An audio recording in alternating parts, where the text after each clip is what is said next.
Welcome, Autobots and Decepticons. My name is Matthew Flynn, the Gladiator of Kaon, and today I am joined by Troy Pacelli, the Carton, the Klingon cleric.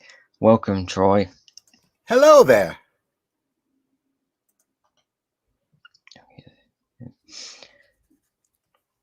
Okay, so today we are talking about the Star Wars prequel trilogies. By the internet standards, the most hated movies ever, but I honestly don't think they're that hated. I think it's just exaggerated internet stuff. But I would today actually we say by internet standards, they were the most hated. I think that time has changed that, softened opinions, and there's plenty more to hate than these, I think. Yep, definitely. And some ironic things in relation to the sequel trilogies by Disney, especially with what J.J. Abrams has said about him making the first sequel trilogy movie. Yep. Before I go into that, though, we'll first talk about our initial experiences with these films. I'll let you go first because chronologically, my history with it probably goes back to before you were born. And also, you would have watched since you're older than me, you would have watched the original trilogy first, and then come into the prequel. Yeah, I did. With that knowledge. Whereas I would have gone into I went into the prequels with them first. Right. And then I moved on from them onto the original That's an trilogy. interesting perspective that I'm looking forward to. Because my dad and my parents, they watched the original trilogy when they were young. Or they were born in the 70s, so yeah, they would have been the right age for the films when they came out. Yeah. So they would have shown me the original trilogy after the prequels. And that comes into something we'll have to circle back on, but there's always been this very difficult history with the home media for Star Wars. We still don't have a studio released, in quotes, legal version of the original theatrical releases of these films. And that's incredibly frustrating when you want to try to share your childhood memory with the next generation. You may very well come into it first time seeing it on DVD, and you're seeing, questionably who shot first in the cantina and stuff like that. That's very, very problematic in my opinion. But I had I think it was 90s VHS releases of the original trilogy. Actually, two different versions of the VHS release of the That's films. probably about as close as 90s release, though. Those probably were still special edition, weren't they? They might have been. I mean, all I remember from that specific version of New Hope that I watched, you never actually see the bit with Han where his head very clearly, like, unnaturally jolts to the side. Yeah. That shot wasn't in the version that I saw. All I saw was just a puff of smoke, blast of sound, and then Greedo fell to the, and then so Greedo fell onto the table. The original version, that's great. I had because I had the fortune of having worked at a video store, I had the first VHS versions that came out. They were, of course, watched to death by people, taking them out over time. Yeah. And they were very low quality, as VHS is by comparison to DVD. And I did get those transferred to DVD, but again, very, very low resolution. Just not the best viewing experience. And I have also since obtained my own, high seas, fan reconstructions of the original on Blu-ray, but I would still go and pay the money if someone would actually release a good quality version of it. Yeah. Free the original Star Wars films. Hashtag, yeah, Yeah, you're absolutely right. That's probably a hashtag we should add to Yeah, the Fan Strike Back group in MeWe. I think you're right. I'll yeah. consider that after the stream. I But think I anyway, have an idea of why the like original theatrical release of the original trilogy hasn't happened. oh, I do too. I do too. It makes it much Yeah, more difficult to affect your complete bastardization and change to the franchise. But we'll get into that. Back in yeah, '76, I was just like all the kids of the '70s, a huge Star Wars fan. I was buying the toys as soon as they hit the market. They were late hitting them. They didn't come out in '76. They came out in late '77 after the movie had already been out for a while. I didn't even get in on yeah, that. You may have heard that you'd go to a store and you would get a little certificate that you could mail in and get the first couple figures mailed in from Kenner directly because they didn't have them ready for marketing yet. Um, and I was so hyped, and I was, hey Wolfie, how you doing? I was so excited. I immediately, as soon as I saw something, I can't remember if it was in a comic book or if it came with one of the toys or something. I saw that there was a fan club, and I immediately joined the fan club and started receiving the newsletter called Bantha Tracks. Now, Bantha yeah. Tracks became a full-fledged magazine with Do that as color well. photos and a staple in the middle, like all magazines. But when it first started, it was literally a gatefold pamphlet, like 3 pages. You can now find it, as PDFs online. Yep, I used to get all of those. Hey, Artificer. But that's how far back I go, and those newsletters are key because they were all the behind the scenes that you got. Now, don't get me wrong, there was specials and there was behind the scenes TV shows and all this kind of stuff that Yeah, I absorbed voraciously too. You can probably find most of those on YouTube these days. But what was really important was there was an interview with George Lucas in one of the early Bantha tracks. That's where most of the diehard fans like myself learned about things like the Journal of the Wills, this idea that he had planned 3 trilogies. So after he finished yeah, Star Wars, he was planning to go back and do a prequel. And then later on, he would do a sequel. He had this planned out. And he talked a bit about what he planned to put into those prequels. And I remember yeah, envisioning it in my mind based on the things he said and lines from the original Star Wars. Um, when there was this, again, keep in mind, this was before we even had Empire Strikes Back. We didn't even have the whole "No, I am your father." We hadn't even yeah. gotten that far yet.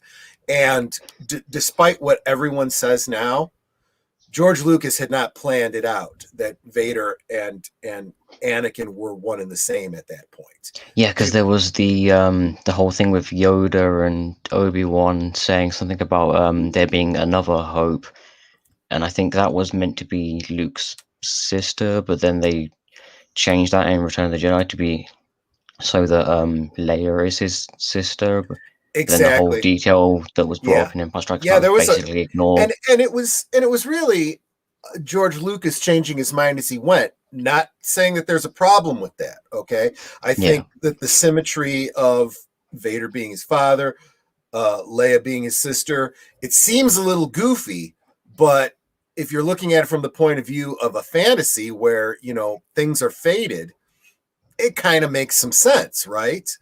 Um, yeah, and especially when you go back and Lucas had said this is really Vader's journey, right? This is really the downfall of Darth Vader, the rise of Skywalker. I don't know that he used that phrase, and of course that has a very different connotation today, but yeah, it was meant to be that storyline. And but anyway, uh so one of the things that he talked about was this battle between Obi-Wan and Vader on a lava flow. And Vader, the way he described it in this interview, had me picturing it, the final battle, the lightsaber battle, actually happening like on the precipice of a volcano. And if you imagine the way it was actually filmed, the whole jumping over him and don't do it, and then the winning blow that takes his legs, right? Yeah. It was described as though he lands in the volcano, so he falls from Obi-Wan's view. So Obi-Wan actually thought he was dead. There was no turnaround, leave him on the leave him to die. He said, okay, he's gone. I've defeated him, but so I already had that in my mind. And the idea was not that specifically the Emperor came along, but this group of monks called the Sith came along and rescued him and gave him cybernetic implants and trained him in the ways of the Sith and so forth. So it was a slightly different concept that we all had in our minds. So when I finally got around, when I should say when George Lucas finally got around to creating the prequels, I was pretty amped up and was a little disappointed with the earlier films, mostly because of pacing, mostly because I felt that starting with a child rather than, I really felt like the second movie really should have been the first in a lot of ways. Yeah. But by the time we got to the third movie and that battle on Mustafar, I'm like, finally, this is what I imagined. And then for Obi-Wan to leave him, dying, in agony, it's like, wow, that is effing cruel. I mean, I don't want to hear you were my brother, Anakin, and I'm just going to leave you here to die in agony and not, either try to save you or at least put you out of your misery. I'm just going to walk away. What the heck is that? So there was some not so great execution. I'd say it wasn't perfect, but I saw enough elements there of what I had envisioned to say, okay, I see where they were going with this. And maybe jumping to the end of the show, I might want to talk a little bit about the Clone Wars cartoon series, which I think went a long way towards spackling over the rough edges of the movies to make it a much more well-rounded saga that I think it needed to be. Yeah, so obviously I, being at the exact age to watch these movies when they came out, or the target audience essentially for these films. Yeah. Although I watched all 6 movies in order. So I'm kind of instead of seeing them from like the original trilogy and then seeing what happened before that, I instead saw them in chronological order. I think there are some minor details if you watch them in chronological order that don't fully make sense. And that to me is a big problem with prequels. If it doesn't make sense watching it in chronological order, you've done something wrong. Yeah. Thankfully, in this instance, there are only like very, very minor inconsistencies rather than big story or big like story breaking inconsistencies. Yeah. Yeah. I have enjoyed these films pretty much ever since I first saw them. And I have also seen the whole internet hatred of these films kind of flare up, and then it died down a bit for a while. Yeah. Then Disney made their movies, and then the prequel hate flared back up again. And now it's now with the sequels being objectively worse. This has resulted in people kind of going back and reevaluating the prequels. I feel like most people who really don't like these films are either doing so from a point of view of like this person on the internet said that the movies are bad for these specific reasons, and now I don't like them for those exact reasons. Mm-hmm. Or it's like, or it's like they genuinely don't like these movies, either for justifiable reasons or for very poorly defined reasons. Sure. A lot of the early internet criticisms about these films did definitely paint them in a bad light, and are also, ironically enough, very easy to dismiss these specific criticisms. It normally goes like too much politics, too much CGI, bad CGI, bad acting, all this sort of stuff, and it's like you want to add a little more to your reason for not liking them rather than just saying a specific thing. Like, Yeah, do you because want I to? will always forgive those kinds of things if the story and the directing are there. I mean, Yeah, you can really cover over a multitude. Yeah, they didn't present that line very well, but if you were just reading the script or reading it in a book, it would be pretty spot on, wouldn't yeah. it? So kind of get over that. Especially, they're not. Most people don't consider the intent of the director, Right. because in some instances, when it's like when you think, oh, this is bad, this acting's not very good. Some instances, George Lucas intended it that way. Like, I'll take for instance, Anakin Skywalker from the second film.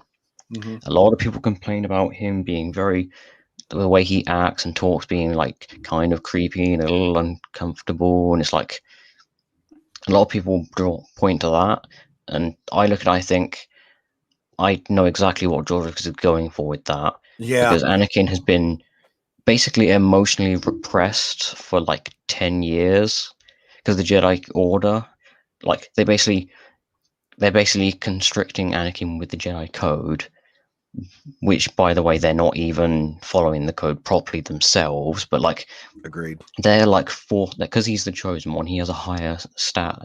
Well, he's held up higher, like with high expectations. Mm-hmm. So they're expecting him to abide by the Jedi Code, and because this is just his life. He has nothing else. He's then in a situation where he has to follow the code and what the Order wants, which has resulted in him like ignoring his feelings for like a large amount of time, which isn't healthy. And that obviously takes an effect later in the films. It's like, considering when he talks to Padme, he sounds kind of like he's being honest, but it's like at the same time he's coming across creepy. Yep.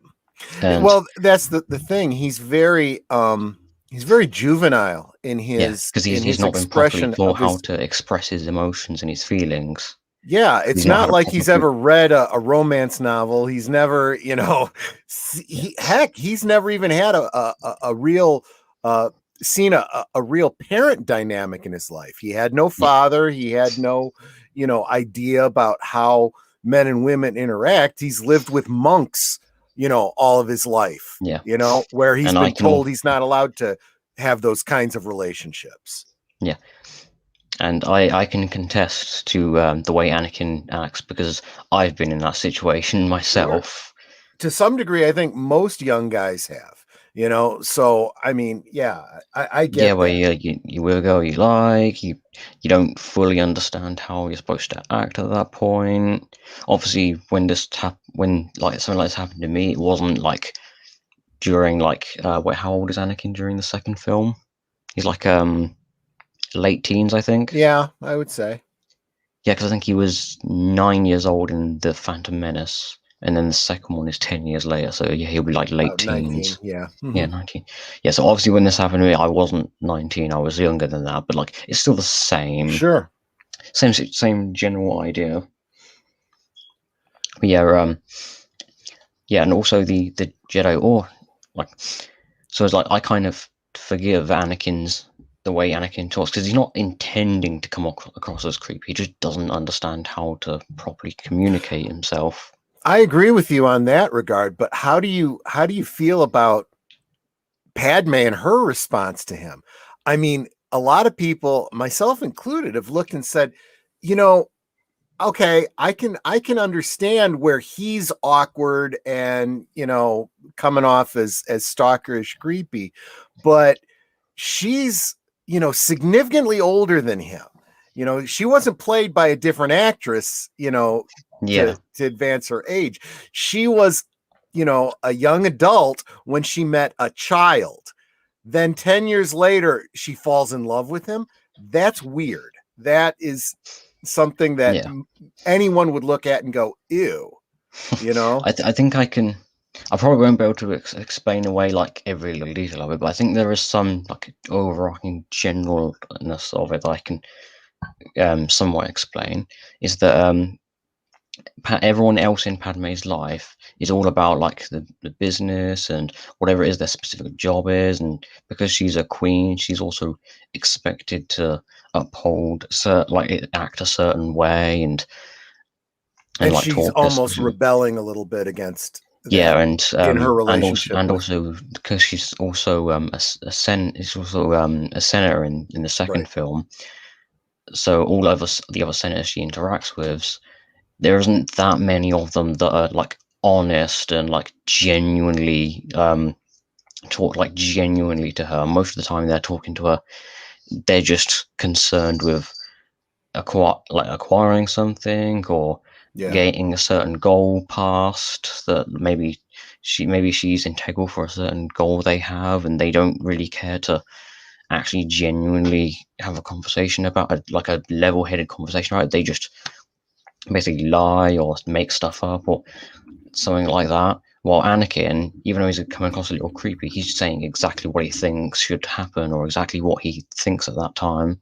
Mhm. So I think in some way she's like attracted to him in the sense that he's the only person she's come across who isn't afraid to just say what he thinks, even if it might come across as a little uncomfortable or unpopular. No, exactly. In fact, taking it out to its extreme as you get into the third movie, you'd almost have to say there's a little bit of Stockholm syndrome there too, because eventually she gets to the point where she's clearly in this relationship with him. Now she's well, she's pregnant, right, with his Yeah, child or children, yeah, and twins. and at that point, it's like, well, I'm pretty much locked in here, and I when I start to see some big red flags, it's kind of too late. And she just wants to ignore those things until, well, then it's completely too late, you know. So yeah, I kind of get that. The thing that Yeah, really and again, I think this comes from the, you know, what I had in my mind based on, the interview I was talking about with the actual execution. There was an implication that he was going to be going for a whole uh, King Arthur, Sir Lancelot, Guinevere kind of triangle with Anakin and Padme and Obi-Wan. And the only hint you even get to that is that, flash of lines in the very last scene on Mustafar when he's, you brought him here, you've turned against me, blah blah blah blah. It's like, yeah, well, wait a minute, where's all this coming from?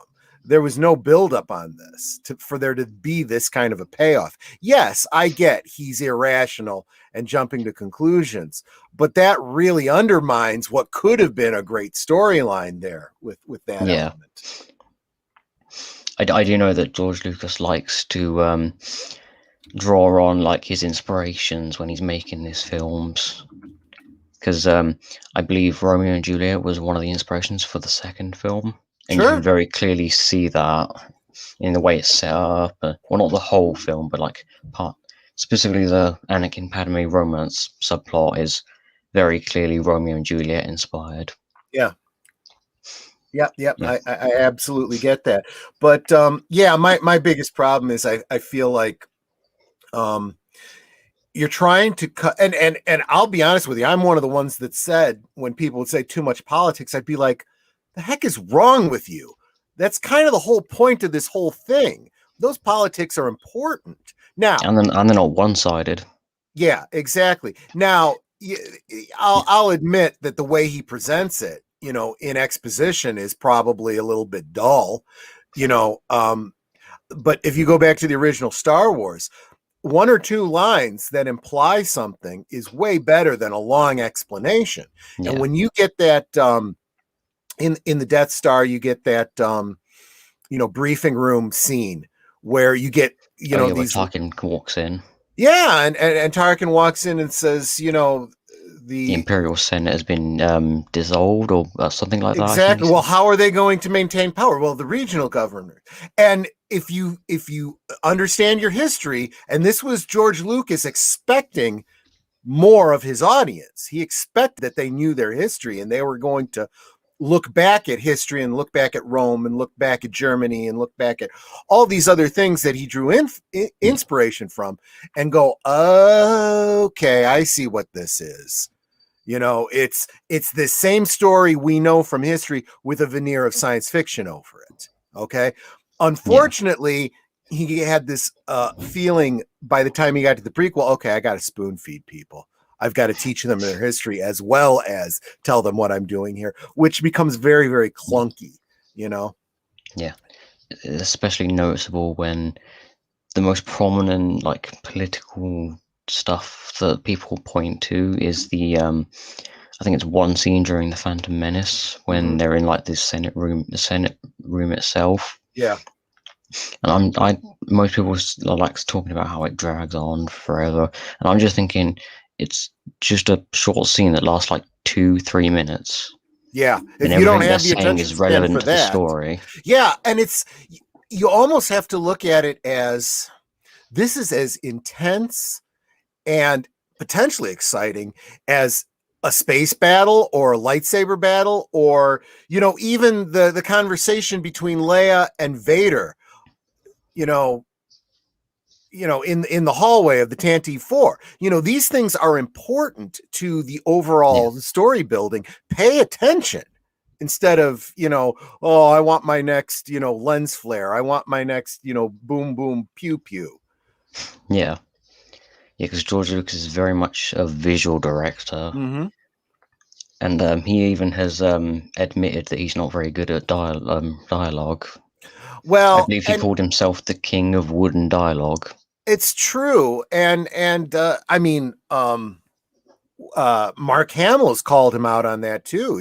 I've seen him at a number of speaking engagements where he's recited a line that he says to Han Solo in the cockpit of the Millennium Falcon, and Oh it's yes, like, that like really long line. oh I my forgot what it is gosh, specifically. it's very exposition heavy, and it's completely unnecessary.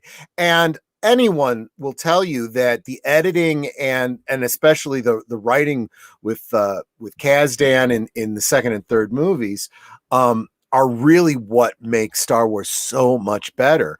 And he didn't have those with the prequels. Had he had good editing, had he had a good writer to punch up the dialogue, and somebody to rein him in a little bit and say, George, no, no, no, no. That's not what you did in Empire.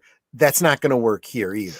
You know. Yeah, Um, because George Lucas is very much an alpha man type of director.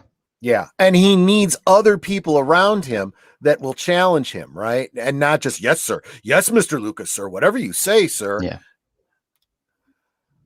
Yeah, temperance is a fine quality. I think that bears out too, and he kind of believed his own hype, right? Because everyone looks to him, oh, look at all that came from Lucasfilm and the special effects, and he really pushed filmmaking, and all of that is absolutely true. But yeah, sometimes the best special effects are the ones that are tried and true. Sometimes the rubber mask is the way to go. And I think that he became overly reliant on CG and overly reliant on special effects that didn't need to be there all the time in the prequels. Now, yeah, this is a minor, very, very minor thing that I'm bringing up. I wouldn't even bring it up if we weren't talking about these films in this overall, scope. But, you know, yeah, there were things that he would had he had a smaller budget, had he not have the technical abilities that he did, like when back in the 70s, I think a lot of the scenes in the prequels probably would have been better shot. Again, temperance. But he went big and with mixed results, in my opinion. Yeah. Yeah, because okay, I've just shared in the chat a link to one of the Critical Drinkers videos. His video about Anakin Skywalker not being a Mary Sue. Oh yeah, absolutely. That's great video by the Drinker. I mean, talk about a flawed character, right? I mean, Yeah, he he becomes the bad guy, yeah, and he loses multiple of his limbs. In fact, all four limbs by the end. Yeah, He gets a scar. He fails constantly, and yeah. also the other Even characters berate him for various things he does. here's the irony: he was the chosen one. He had more force potential apparently than Yoda did, based on this whole midi-chlorians thing, right? Yeah, And some things came very, very easily to him, which made it very easy for him to fall to the dark side because yeah. he feels like, Especially with the well, emotional baggage exactly, and the I this is think how it's strong supposed to connection be to for me. Palpatine early on. I'm the chosen one. You told me I'm the chosen one. It's supposed to come easy to me. So when he falls to the dark side, this should not be a big shocker to anyone. Yeah, definitely Yeah, not a Mary Sue. and also what was I going to say? Um, Well, look and at there's also Luke even. Luke starts out, real brash and headstrong. Blows up the Death Star. Hey, Mary Sue, he's that powerful. And then come Empire Strikes Back, he goes for his training. I can't do it. You have much to learn. yeah, Obviously, not quite getting it. Leaves before his training's done. Loses his freaking hand, almost dies, yeah, and still loses Han. And we're left on a big downbeat at the end of Empire Strikes Back. Big fail, right? yeah, Yeah, not a Mary Sue. That's not how Mary Sue's work. yeah. And one detail that I'd like to point out: by watching the prequels, you actively make the original trilogy better because that's specifically the way the prequels were designed. Yeah, It's like they parallel the original trilogy, but not directly just copy and repeat what they do. exactly. That's exactly right. Like I said, the story elements that were implied by the original movie and um explicitly stated by Lucas in his interview, I see them in the prequel. Yeah, So that I'm very thankful for. I just yeah. feel like there were some things that he should have gotten in there like when you relegate General Tarkin to a cameo in the background. Oh yeah, because you see him walk up to is it the Emperor or is it Darth Vader? I forgot which I don't one. remember. He's on one of the sides, and then he walks up to him, and then he walks away. Yeah, and you're not even sure that that's really supposed to be him. Yeah, because It's he only vaguely looks like Peter Cushing. And it really wasn't until Rogue One that he got the role I felt he should have had in the prequels, But I feel like I would have wanted to have seen his character development over the span of the Clone Wars, going from like some lowly Yeah, lieutenant up to a general. yeah, because on the topic of the whole too much CGI or bad CGI and that sort of Right. thing, there's definitely some misconceptions about that because the CGI, the actual quality of the CGI in the prequels is actually really good for the time that they came Sure. out. Sure. The thing is, it's like when people look at that and say bad CGI, I don't know if they actually mean like they actually say it's like bad in terms of quality, or if they're just saying that because they can tell it's CGI. Which, given how much CGI is in movies nowadays, it's obviously not exactly gone well for I older films. I don't think that Yeah, I because don't think that yeah, it's always about bad CGI. I think what it is, consider what they hold up as the ideal, right? The ideal they usually hold up is Jurassic Park. When you consider that Jurassic Park predates this, okay, they're looking at that. Yeah, because that film had CG. It uses the CGI sparingly, Exactly my it point. also used the environment to its advantage to hide There when are the a CGI isn't lot as of good. there are a lot of scenes in Jurassic Park that people think are CGI, and they aren't. They're practical effects. Yeah, All they the have to have a close-up good shots. balance. Exactly. And I do feel that I think it's fair then when they look at these prequels and they point out scenes like that. Well, maybe that is a scene that shouldn't have been CG. Maybe that should have been a practical effect because it could have been. Yeah, Or, like you said, hide it with the lighting, whatever. I think another great one for the, in quotes, de-aging was as bad as the movie was. What was that Terminator film?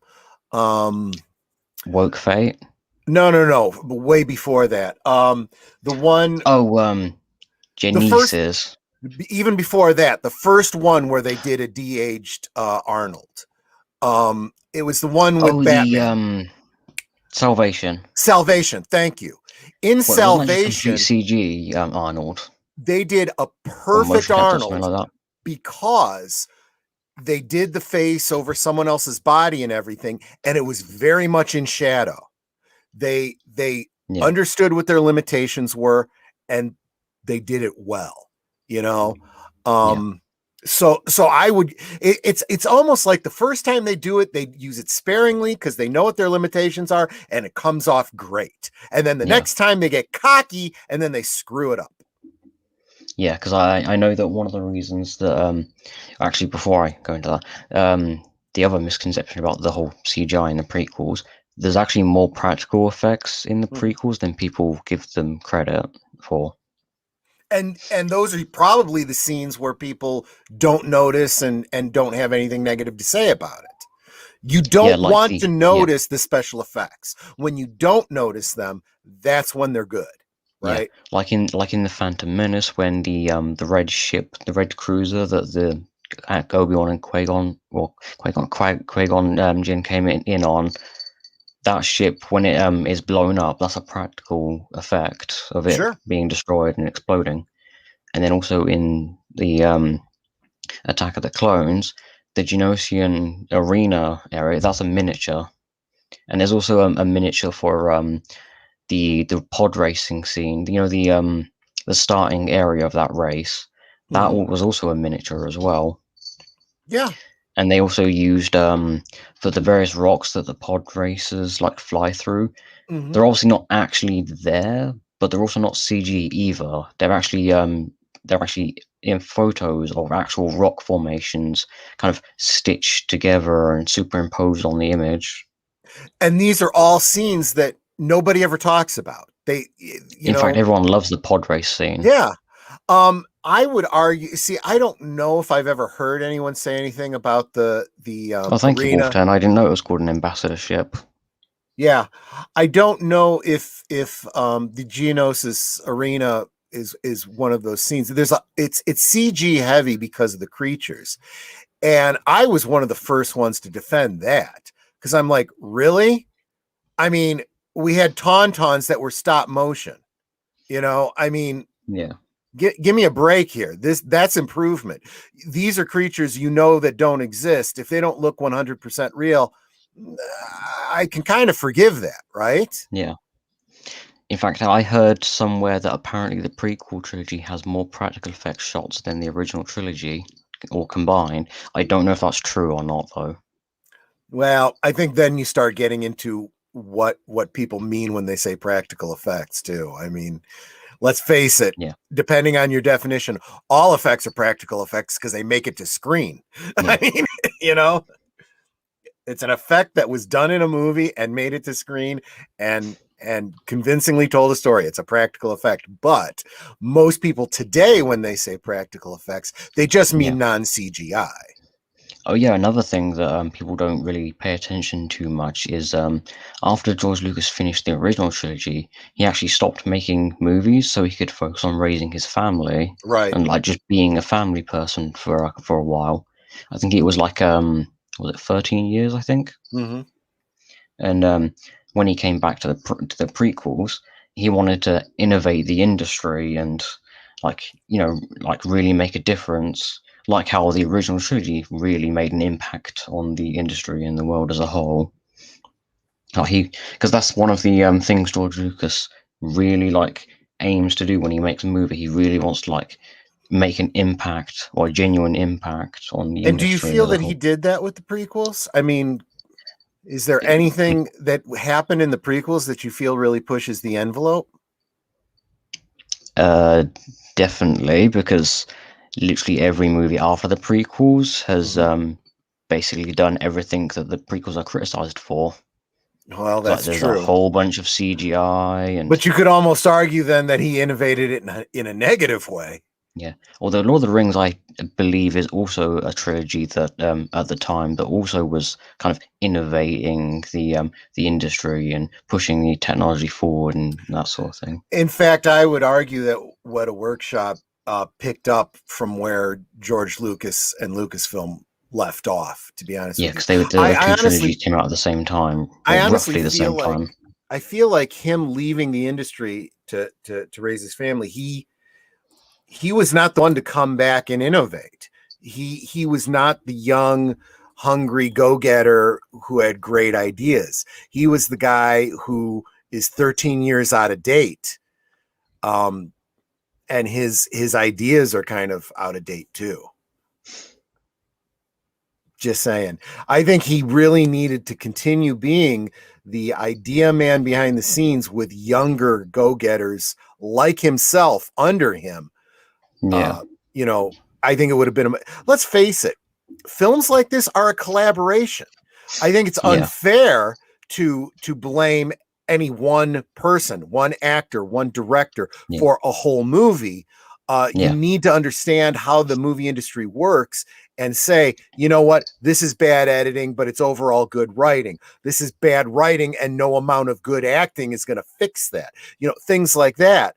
But I think it comes down to the same with George Lucas. I think people tend to think George Lucas is the end all be all of Star Wars. And anyone who really understands how movies works looks at Star Wars and goes, "Oh, Star Wars could have been a real flop if Lucas had had his own way 100%." You know? yeah. Also, the ironic thing that I would like to point out, the sequel trilogies have more CG effects than the prequels, Mm-hmm. because which is ironic given that both J.J. Abrams and I think someone else working on them mentioned about how they really wanted to do practical effects and they were basically throwing shade at the prequels kind of Yeah, indirectly and sure. then like building up their own thing that they were making, that sort of thing. In reality, though, I've gotten to the point where I don't even listen to what these people say because they don't even believe it. It's hype. It's Yeah, politics. It's they're saying what the audience wants to hear. They want to hear, oh yeah, they want more practical effects, so we're going to use more practical effects, and that's my philosophy. And whether that actually happens or not doesn't really matter. It's what they say to get your asses in the seat in the first place. yeah, because there's only like in the Force Awakens there's only like one major scene to show off like practical effects and some costumes and that sort of thing, and a few other like minor practical effects stuff related early in the film and then a little later, and then the rest of it's like basically all a CGI, CGI overload, and it's basically the same thing for the other films. Although I didn't watch The Rise of Skywalker, I don't know if that was a good thing or a bad thing. Yeah, but I don't know. I feel like it's easier to look at the prequels more holistically now because I think a lot of the reaction that a lot of us have had um, has been um, a reaction to, remember, these prequels came after the special editions, and we saw Yeah. what Lucas was doing with tinkering around and actually taking great films and making them less than, by adding in Yeah. scenes that were taken out for a very good reason. Yeah. He seems to look at the for example, the Jabba the Hutt scene in Star Wars. He tends to look at that as though it was, well, the only reason this wasn't there was because we didn't have the CG in order to do Jabba the Hutt. Yeah. First, you had no idea what you wanted Jabba the Hutt to look like at that time. So bugger that. Yeah. Secondly, you already edited it in such a way that the need for it did not exist. You literally repeated the same lines that Greedo just delivered. There was no story reason for that to be there any longer. You would have almost had to have removed the Greedo scene. I feel like the Greedo scene displays like that story element a little more effectively than the Jabba the Hutt scene. Yeah, you don't need to, it's the whole shark thing, right? We went through the first two movies never even knowing what Jabba the Hutt looked like, and that wasn't a problem because he was someone who was off screen, and he was meant to be off screen. You didn't need to squeeze him in there. And you can see Boba Fett in the background.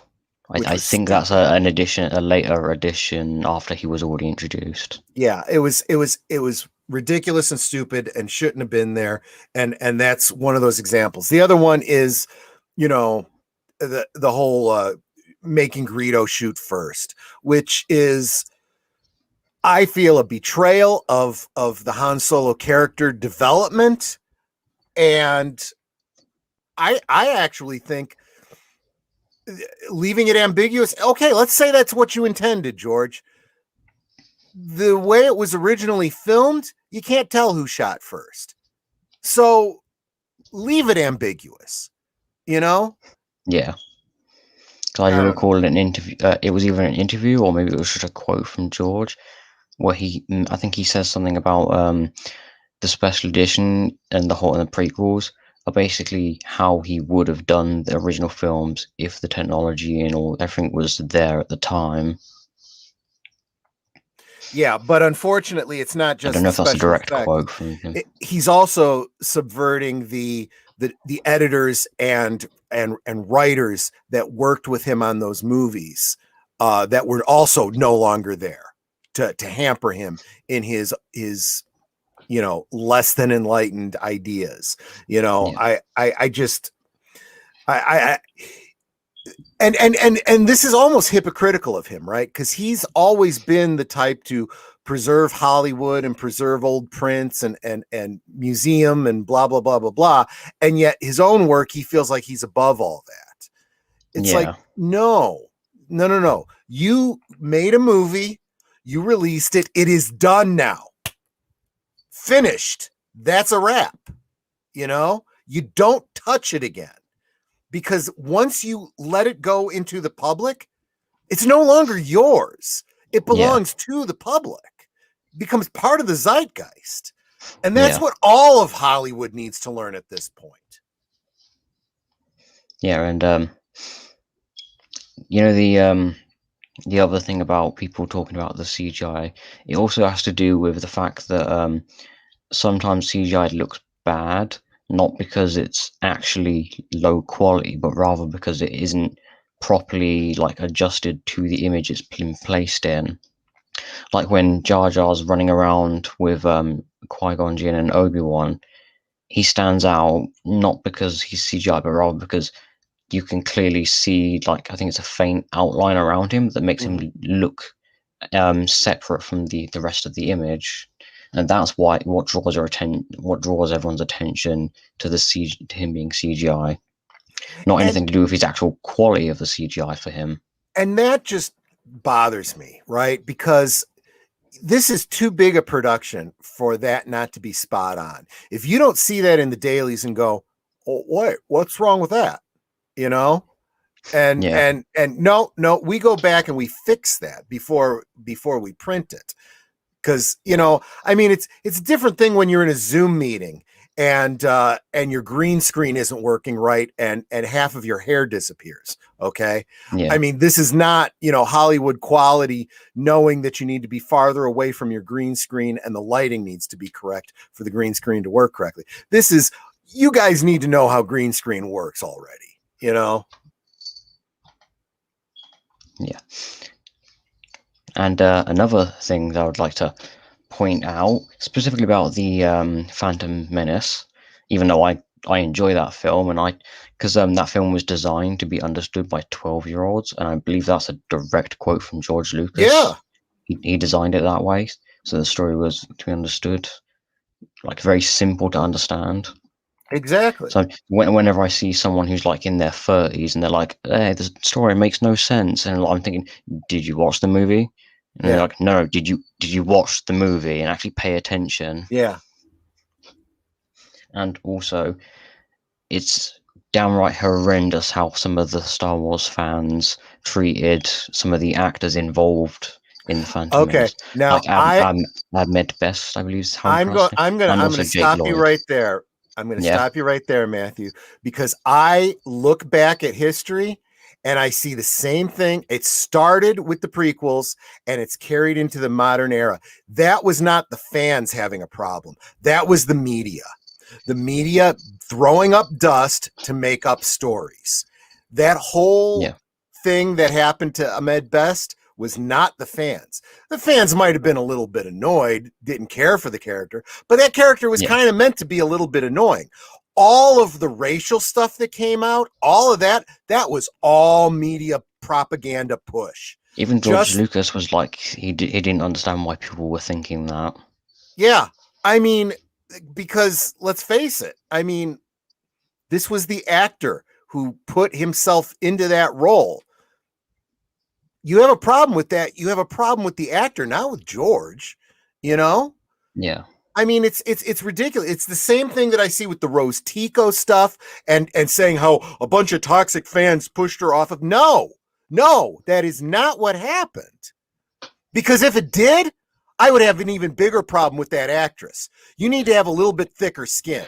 You got to be able yeah, to deal with toxic fans and critics and all that kind of stuff, or you don't belong in Hollywood. Okay. No, that's not what it was. But I don't know. They have a narrative and they decide they're going to push it. This is not fans. It is not the fans. It is the media taking something they heard or something they believed or something they thought could be and running with it as if it was real. yeah. And one thing I have noticed is not all of the people, but a lot of the people who really, really dislike the prequel trilogy, they seem to really enjoy the sequel trilogy, specifically The Last Jedi. And I'm just thinking, That's scary. That should yeah, tell you something. That means that this movement to destroy Star Wars started with the prequels. And I don't yeah, mean George Lucas ruined it. I mean the the push to change the narrative yeah. by Oh yeah, other and there was forces. that dumb and poorly conceived what was it, George Lucas versus the People or something like that. I recall there being a song where it's like George Lucas raped my childhood and that sort of thing. Like it's a movie, get over Yeah, yourself. yeah. Yeah, because well, what you have to, I think part of that is, and I see this with even the Kathleen Kennedy stuff too. It's like you need to be able to take and compartmentalize these things and say, you know what? No, Star Wars was to me as a child what it was. I own that fandom. I own that headcanon. I own that. You cannot change that. And I refuse to let you, you know? Yeah, Uh, and I see the fans doing that more and more by, not going to the movies, by not buying the action figures, by making their displeasure known on social media. You know, yeah. I think Disney is getting the message loud and clear. Yeah.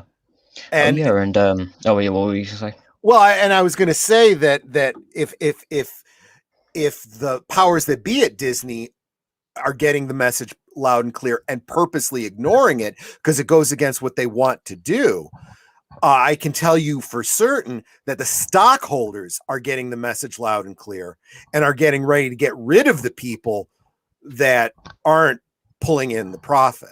It's gonna happen, Yeah. or Disney's gonna go bankrupt. It takes a long time, but it's gonna happen eventually. Yeah, I have shared another link Mm-hmm. from the Critical Drinkers channel. Still Star Wars, but this time it's to do with The Last Jedi, specifically his video about Admiral Holdo and Oh yeah, yeah. what do you call it? Yeah, Admiral Holdo, a toxic lead. That's what he's called the video. Well, and what's interesting is, and I'm not sure. I'm sure I've seen this video before. I'm not sure if he draws the correlation, but the way she leads that band of rebels, which anybody who knows anything about leadership knows it's bad. It's just bad.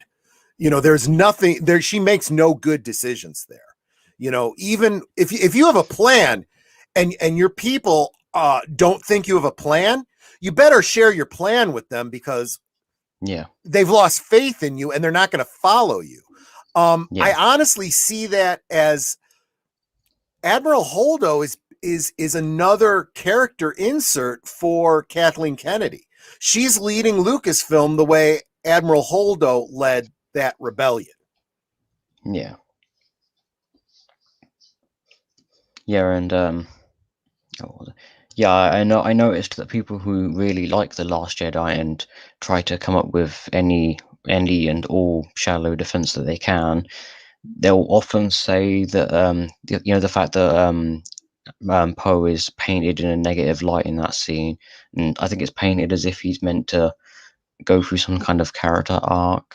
I don't remember what arc he was apparently meant to be going on because I refused to watch the movie again. Well, the problem is that the character arc they decide he's going on in the second movie doesn't match up with the character arc he started on in the first movie. He's two Yeah, completely freaking different characters. yeah, I mean, that's a whole other thing. That yeah, the fact that you have different writers, different directors with completely different visions for all three movies. And yes, I know you can argue that they brought back J.J. Abrams, who did the first one, but it doesn't matter because the damage was already done by the second one. It may as well have been a completely third different director because now he's just pulling stuff out of his ass. He can't reinstate what he did in the first movie. He can't fix what happened in the second movie. So it's a completely third movie that's completely detached from the other two. yeah. And also Disney as a whole, when the sequel trilogy was being made and was coming Mm-hmm. out, they were like, I don't know if they did this intentionally or if it's just a complete coincidence, but they went along with the whole anti-prequel notion that people had, because for a lot of the time when Disney had, well, the early time when Disney had, well, while Disney had the license, they've done as little as possible connection to the prequel trilogy, because I think the only instances of prequel material being either connected to or referenced in some way is a returning actor in Rogue One from the prequels. Um, what was the other one? Oh yeah, Clone Wars getting a seventh season. That was also one, Well, the and Clone also Wars, one of the Battlefront games had a few levels and enemies and characters from the prequels added to the the Clone so Wars is a perfect example of Disney can try to do whatever they want. The fans are ultimately going to win. The fans are the ones that are saying, yeah, no, we are not giving this up. We are not buying your Admiral Holdo figure. We are not buying Rose Tico figures. We are not going to see the last the rise of Palpatine. Okay, but yeah, we want another season of Clone Wars. Okay, we'll give you another season of Clone Wars, and we'll put Ahsoka into the Mandalorian, and we'll bring back Bo-Katan, and I mean, they have no choice. if you want to keep making money, you got to give the fans what they want. Yeah. And it's very clear. Now, going back to the Clone Wars, I feel for me, the Clone Wars is what really is the saving grace for the prequels, because the prequels were trying to encompass too much in 3 movies. Okay. And I would Yeah. really say in 2 movies, because there was a lot of character development for Anakin, but not enough world building in the first movie. Okay, forcing you to squeeze so much exposition into the second and third movies, it's very difficult to follow what's going on. You don't have a single line or two like you do in the boardroom in Star Wars. You have, whole big chunks, and you're like, wait, who? What group is that they're talking about? The Separatists, the Federate, the Trade Federate. What? Wait a minute. Who are all these players here, right? If Yeah. they needed to set that up in the first movie. That's why I say the second movie should have been the first one. You don't need to see all of Anakin being picked up as you could explain away his whole childhood with 1 or 2 lines, okay? Because let's face it, that's how Luke and Leia were introduced. Okay? We don't have their whole backstory from birth to teenage, right? You Yeah. don't need it. You get that in character development. Heck, they even dropped the whole Tashi station bit because it wasn't needed. Yeah. You do your world building in your first one. So we should have had Obi-Wan and Anakin already together, you know, as Jedi and Master in the first movie. And there you could have introduced your Padme story that wouldn't have been as creepy with the child and the whole dumb angel line and all that kind of stuff. Yeah. And then you get 3 movies. And you get the build up to war, and you get to see the post-traumatic stress that, Anakin is under by the 3rd movie. And I think you get a lot of that from the Clone Wars. 7 seasons of Clone Wars. Okay. Yeah. I mean, oh my gosh, that Yeah. that is a lot, but it's a war with a lot of good stories to be told there. Yeah. Although I do understand why the trilogy overall didn't really touch on the Because it Clone Wars couldn't. itself. It only kind of went with how the war started and how the war ended. But you can't really get a Anakin, the full story of Anakin. You need the post-traumatic stress of the war. You get some of it from the movies. You get a lot more of it from the Clone Wars. But however you get it, you got to get it, right? Yeah, I mean, That's an I important never part of it. actually got a whole post-war traumatic stress sort of angle from it. I more have got like with the whole prequels specifically, not including any external Sure. stuff. I sort of got more of the way Anakin acts in like the second and third is more to do with the way he's been raised in the Jedi Order and Sure. the and also different elements like him like actually going into a relationship with Padme even though he's not supposed to, and then marrying her and then having kids with her, and also being separated from his mother from a very young age, and like the mental effect that that's had on him, and then also her dying in his arms in the second film, and that kind of causing him to be very like have like I'm pretty sure it's like a real personality quirk. I think it's was it fear of attachment, a loss of Fear of someone you're loss. attached to. Yeah. I forgot what the actual like personality trait is called, but it's like it's very that sort of thing. But And yeah, you need at least one scene, and I can think of a couple scenes from Clone Wars, but you needed at least one scene in the movie where he's in a battle in the war, and like they say, war is hell, right? And he's yeah, got to make that decision, and he makes the dark decision to kill the bad guy or whatever, and have Obi-Wan see it and go, well, you did what you had to do, and you're going, wait a minute, Is that what Yeah. a Jedi would do? Well, it's war, you know, Yeah. and start blurring those lines for him, you know. You don't really get enough of that. You get some of that from the Clone Wars, which is pretty good. Because then by the time you get to, you know, Mace Windu trying to take out, you know, Palpatine, and him going, no, that's not the Jedi way. He's too powerful to Yeah. live. You know, Yeah, he needs to stand trial and that sort of thing. what's ironic is you have the guy who's actually falling to the dark side fighting against the precepts of the dark side.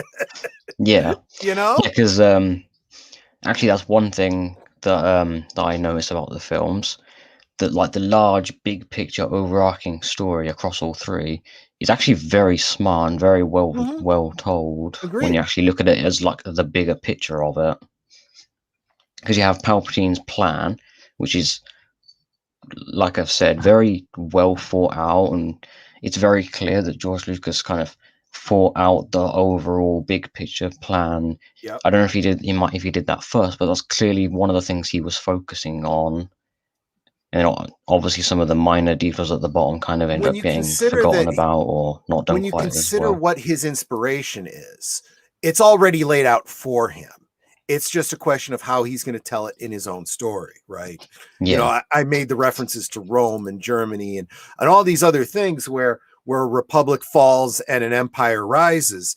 These things, how he quoted Mark Twain when he said, "History doesn't repeat itself, but it rhymes." You know, and that's what he was going for. That story's already been told. He's just telling it in a different way, and I think he did a great job in Star Wars, because what you're telling it from the point of view of these few characters. The story is going on out there, but we're looking at it from the point of view of these characters. The problem is you get lost in the weeds in the prequels. He's trying to do it the same way, but we need a little bit more of the world in a prequel, okay?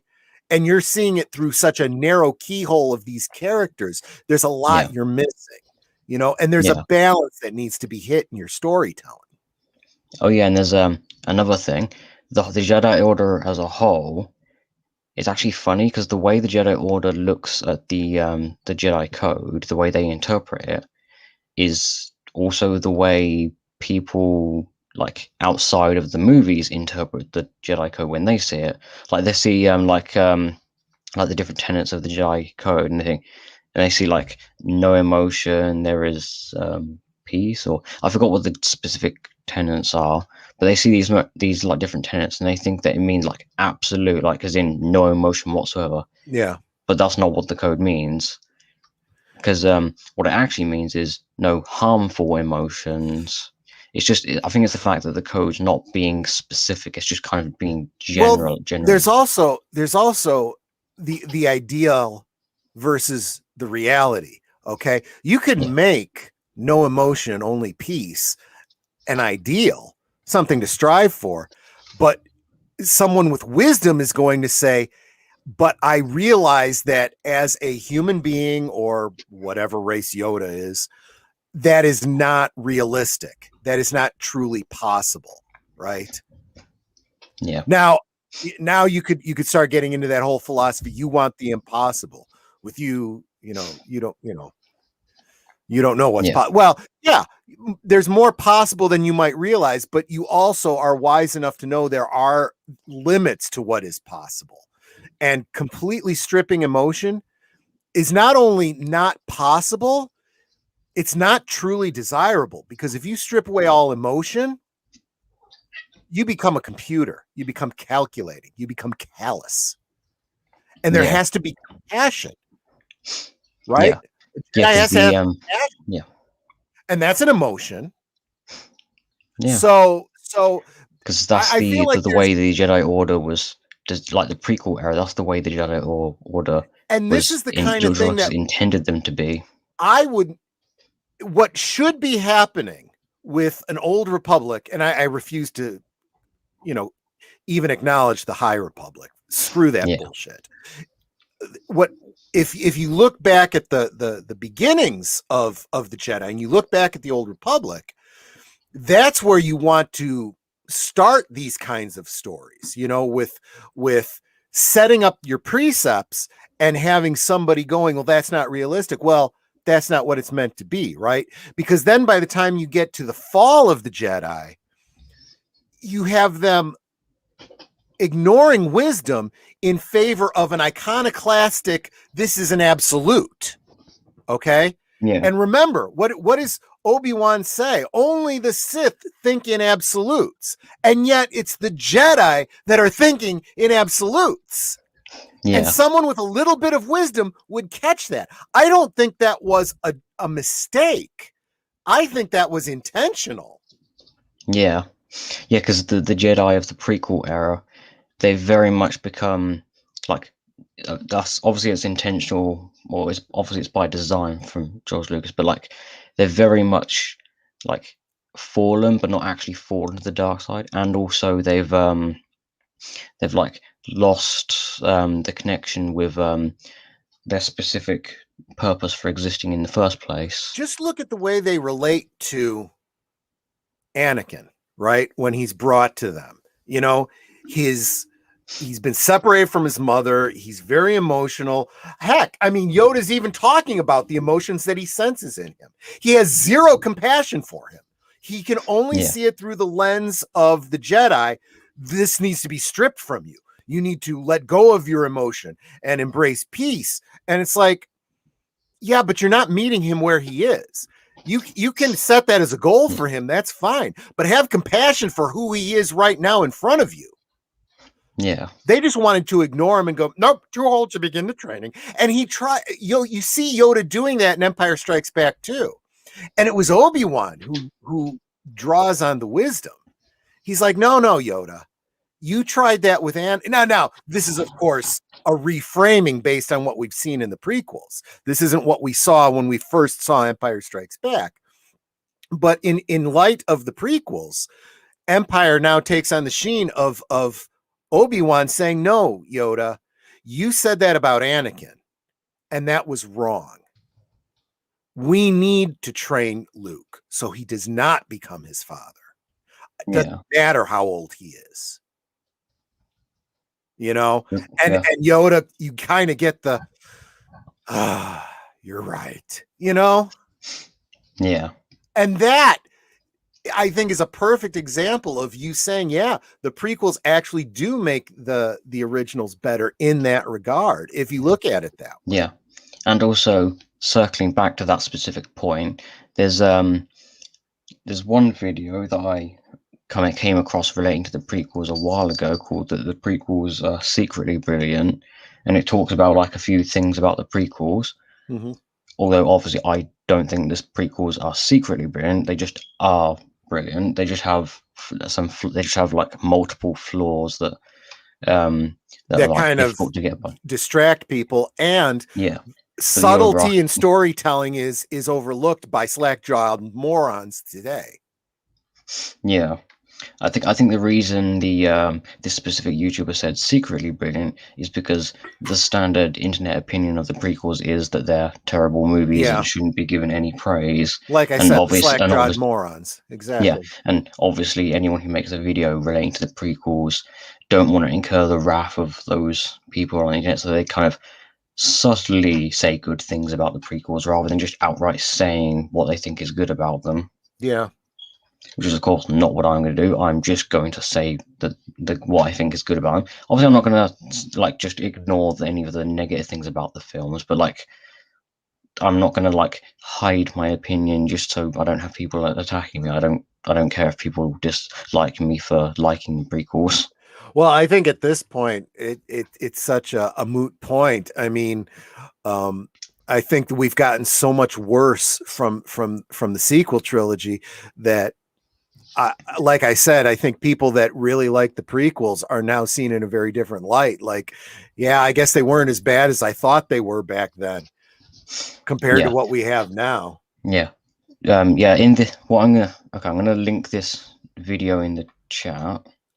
But yeah, the one of the points that are brought up in this video is Wolf 10 Media says these days people want to tell you don't listen to this person because he said this, or he thinks this way. I'll go you one better. People in this, even in our own community, you're banned. You're gone. I want nothing to do with you. I don't care if you're a channel member, banned because you said something that disagreed with me. Yeah. That's Okay, the there we way go. fandom has become. Yeah, there we go. I've linked the video. Yeah, so the one of the points that I brought up in this video is that because of the way the Jedi act in the prequel trilogy, they're very much oppress emotions, follow the Jedi code, serve the Republic rather than serving the Force itself, and also if you like go against the code or if you do anything that like might lead you to the dark side, they then see that as, oh, you're now on that path and can't be changed.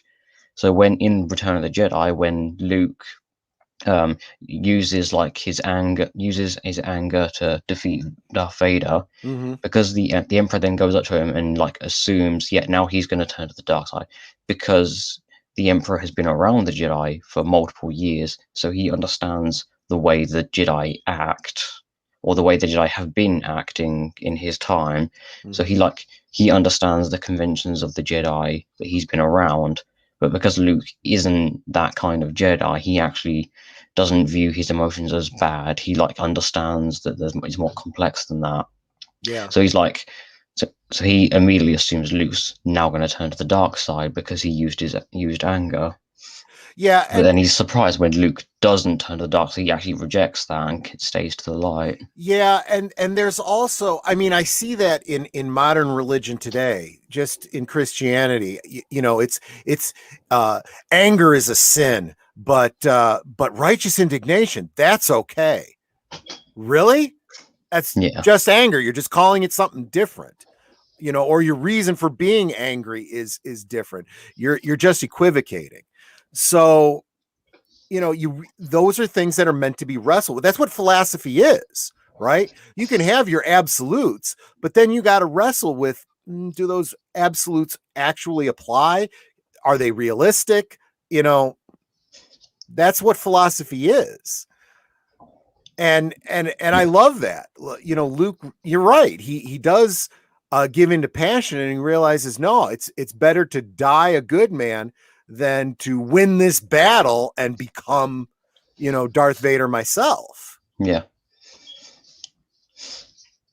And let's face it, he just, all he does is he goes back to the mindset that he came onto the Death Star with in the first place. He fully expected he was going to die when he went onto the Death Star. Yeah. He was turning himself over, and I'm just going to hang out with these Force users and keep them busy until the battle is over and we're all dead and the rebels win. And then he starts the fight, right? Because he's, gotten angry, and he pulls himself back and goes, no, that's not what I came here for. That's not going to do anybody any good.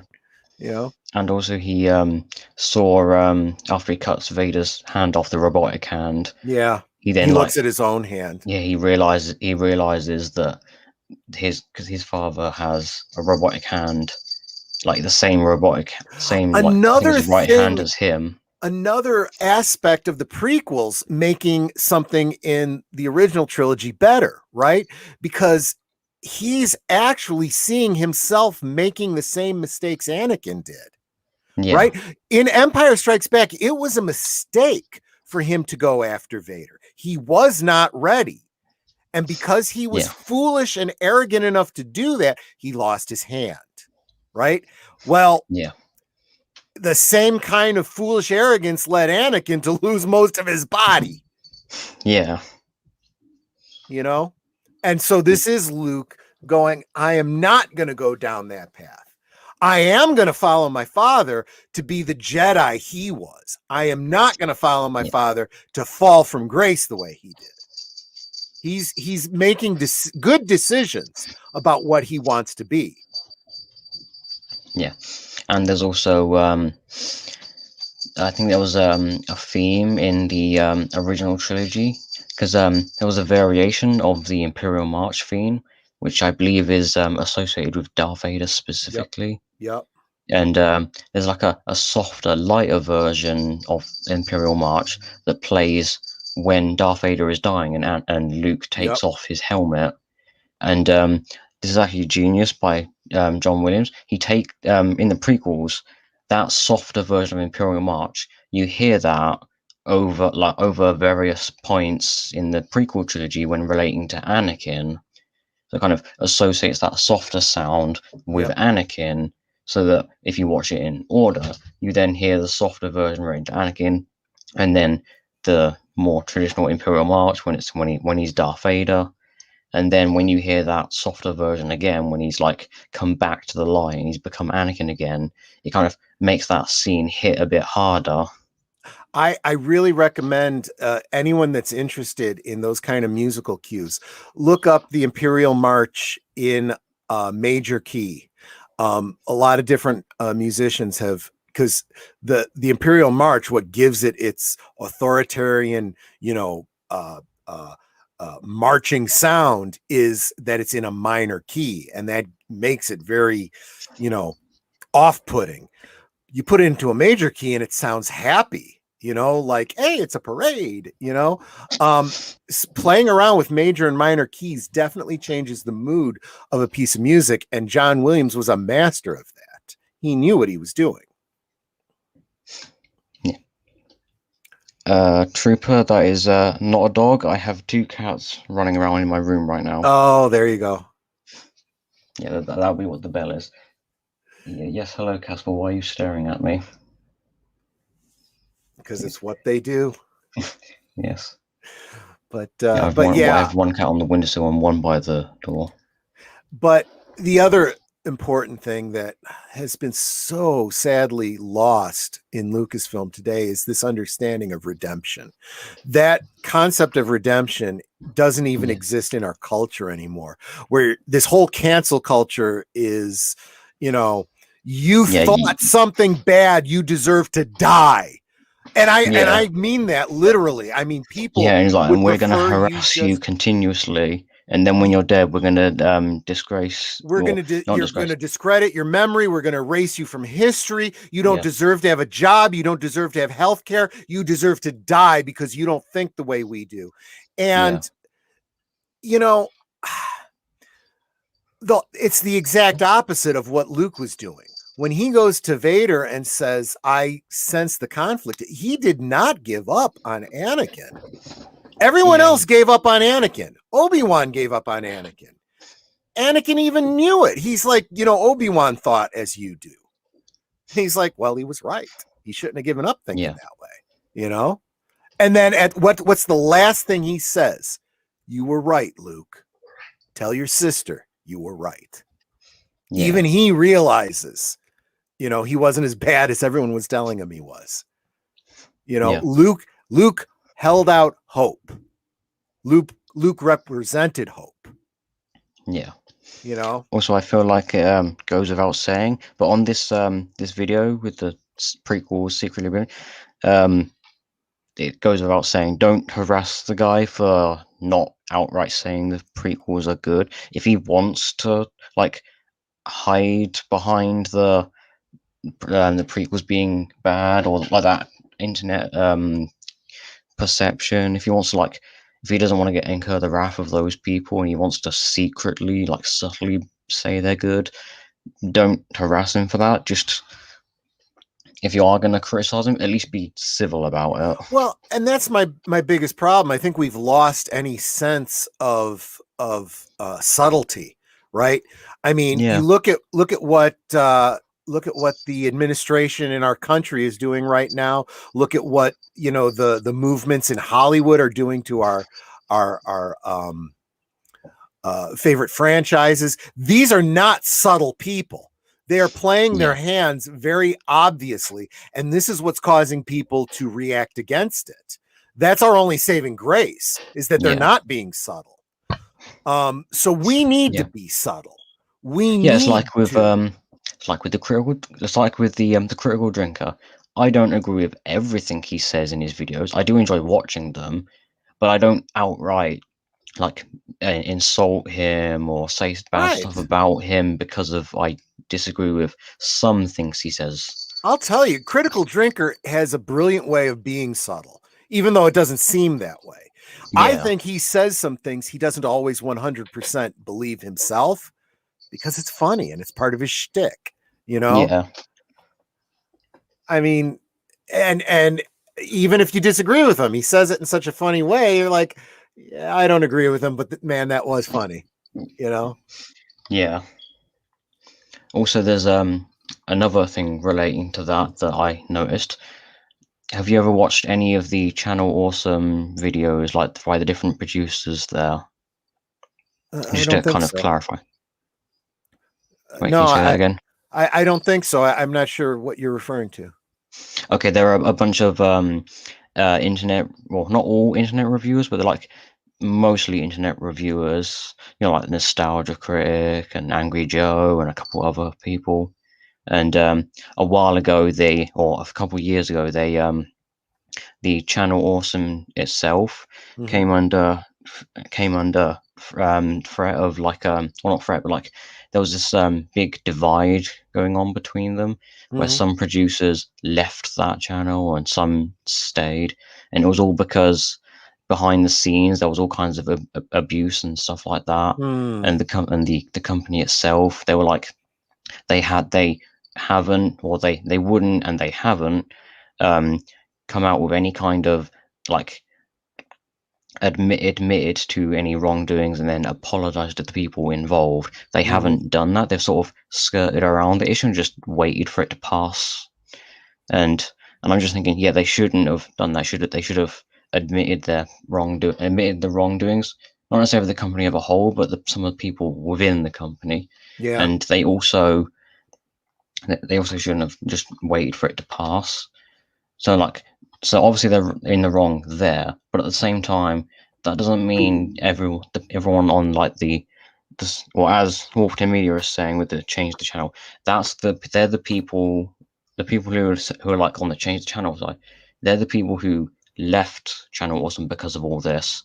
But the thing is, change the channel, they aren't much better because Right. they just send blind hatred towards Channel Awesome for literally everything they do, even though some of the stuff Channel Awesome is doing has no relation to any of the unpleasantness. And Like some of then the it Channel Awesome becomes producers just make videos or just go out for dinner, and then change the channel people start like harassing them and hurling shit at them for it, even though all they're doing is and now sitting it's down no and having longer dinner. about what the channels are about. Now it's just hating each other, you know? Yeah, and like I feel like it's got to like this whole the Channel Awesome versus change the channel, like that whole situation. I feel it's gotten to a point where even if Channel Awesome do admit to their mistakes and apologize for everyone involved, I feel like it's not really going to satisfy everyone on the change the No, because they've channel. already whipped it up too much. They've created their factions that are now, not going Yeah, to change. yeah.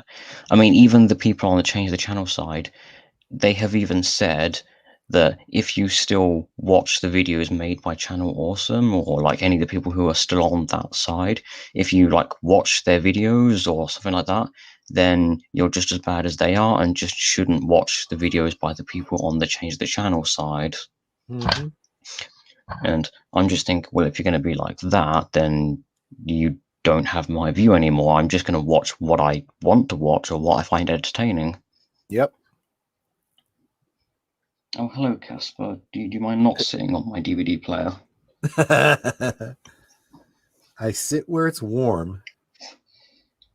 Even though that's not even turned on. I think it's just because it's elevated in an Oh, elevated position. It there you might go. also be because I'm not exactly in a position where he can sit on my lap, and he seems to like doing that. Oh, yeah, yeah. Okay, how But about this? yeah, I mean that's what's become a fandom these days, and I've seen it. I've seen it in our own Yeah, community, and it just bothers me because people are really putting their uh, identity politics in front of actual people. They're putting their channel identity before actual people, and I'm sorry, I can't abide that anymore. You know. Yeah. You said something I don't like. I'm banning you. Oh, really? You're Yeah. banning the person who was a member of your channel, who was giving you money every month, who was, throwing money at you for super chats, that was co-hosting on your channel, that was, sending you gifts at Christmas and your birthday. Yeah, Fine, and was fuck just you. generally a nice person, Yeah. So other fine, than any fuck you, negative because I things you didn't have. agree with you on one of your videos. You know? I just noticed your name. I don't know why it took me so long. Troy gone for gin. Which I haven't. I don't drink early in the morning. Yeah. Boy, I'm definitely not drinking this weekend. Not after Friday. Whew. I'm sure you're aware of which drink I put my vote to. Oh yeah, yeah, and it was how I was leaning anyway. But I don't know if you were you there for last night's rewatch on UHF. No, I Okay. wasn't. So at the beginning of the stream, I kind of explained, mostly for Boomer's sake, because he was there. I was like, it was a comedy of errors. I uh, I had decided weeks ago that I'm not drinking cheap booze anymore. If I'm going to drink, I'm going to drink the good stuff. We're only talking about the difference of $5 or $10. So, I deserve it. So I got Yeah. Jameson's, and I was amazed at how smooth it was. So I ended up drinking it a lot faster than I really should have, because with the cheap stuff you got that kind of moment, and there was none of Yeah. that with the Jameson. So there was that. And then Nanette pointed out too that I ate dinner very early that night and then took a nap before the stream. Yeah. So when I got up and started drinking, I was effectively on an empty stomach too. And Yeah. I was like, oh my gosh, critical error. And that's why it went the way it did. So, and I'll be honest with you, my stomach's still a little queasy. So You could say a critical drinking error. a critical drinking error. Yeah. Although it's funny, because I was thinking that the next day, I'm like, the critical drinker wouldn't have made this mistake. He's more experienced than I am. But I think, just like with me, it's a shtick. Usually when I'm drinking on a Friday night, I'm not drinking near as much as people think I am. Last Friday was a mistake. Yeah. That was an error on my part. Won't happen again. Yep. Won't happen again. But Oh yeah, we've got to talk about the another thing. hmm. Ian McDermott's performance as Emperor Palpatine or Oh, Darth Sidious, oh because yeah. he clearly had fun with these movies. Not only that, he got what the character was, right? And Yeah. he portrayed that subtlety of the politician, becoming the emperor before kind of revealing himself. I do think it's kind of bizarre that you're doing prequels. You know who Palpatine is, you know who the emperor is, you know the actor, right? Yeah. So this whole idea of, in quotes, Darth Sidious and being marketed as a toy, and it's like, we know who this is. Come on, Yeah. this is Well, I not suppose at that subtle point in the stuff. prequels, he's not an emperor yet, so I think that's why we went with Darth Sidious and all the Sith Lords having Darth, and Yeah, then something related to their name. sure, because Darth is a title of some kind among the Sith. Yeah, and them having a specific name like Darth Maul, Darth Tyrannus for Count Dooku. Although he doesn't really go by Darth Tyrannus that much in the prequels. I don't know. I don't remember if that name for him is even mentioned. Well, remember, just like with Darth Sidious, he is operating in secret, right? So he is Yeah, maintaining his original identity, for the sake of the role he's playing.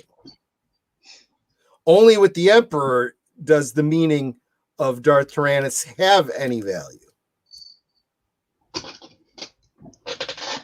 yeah.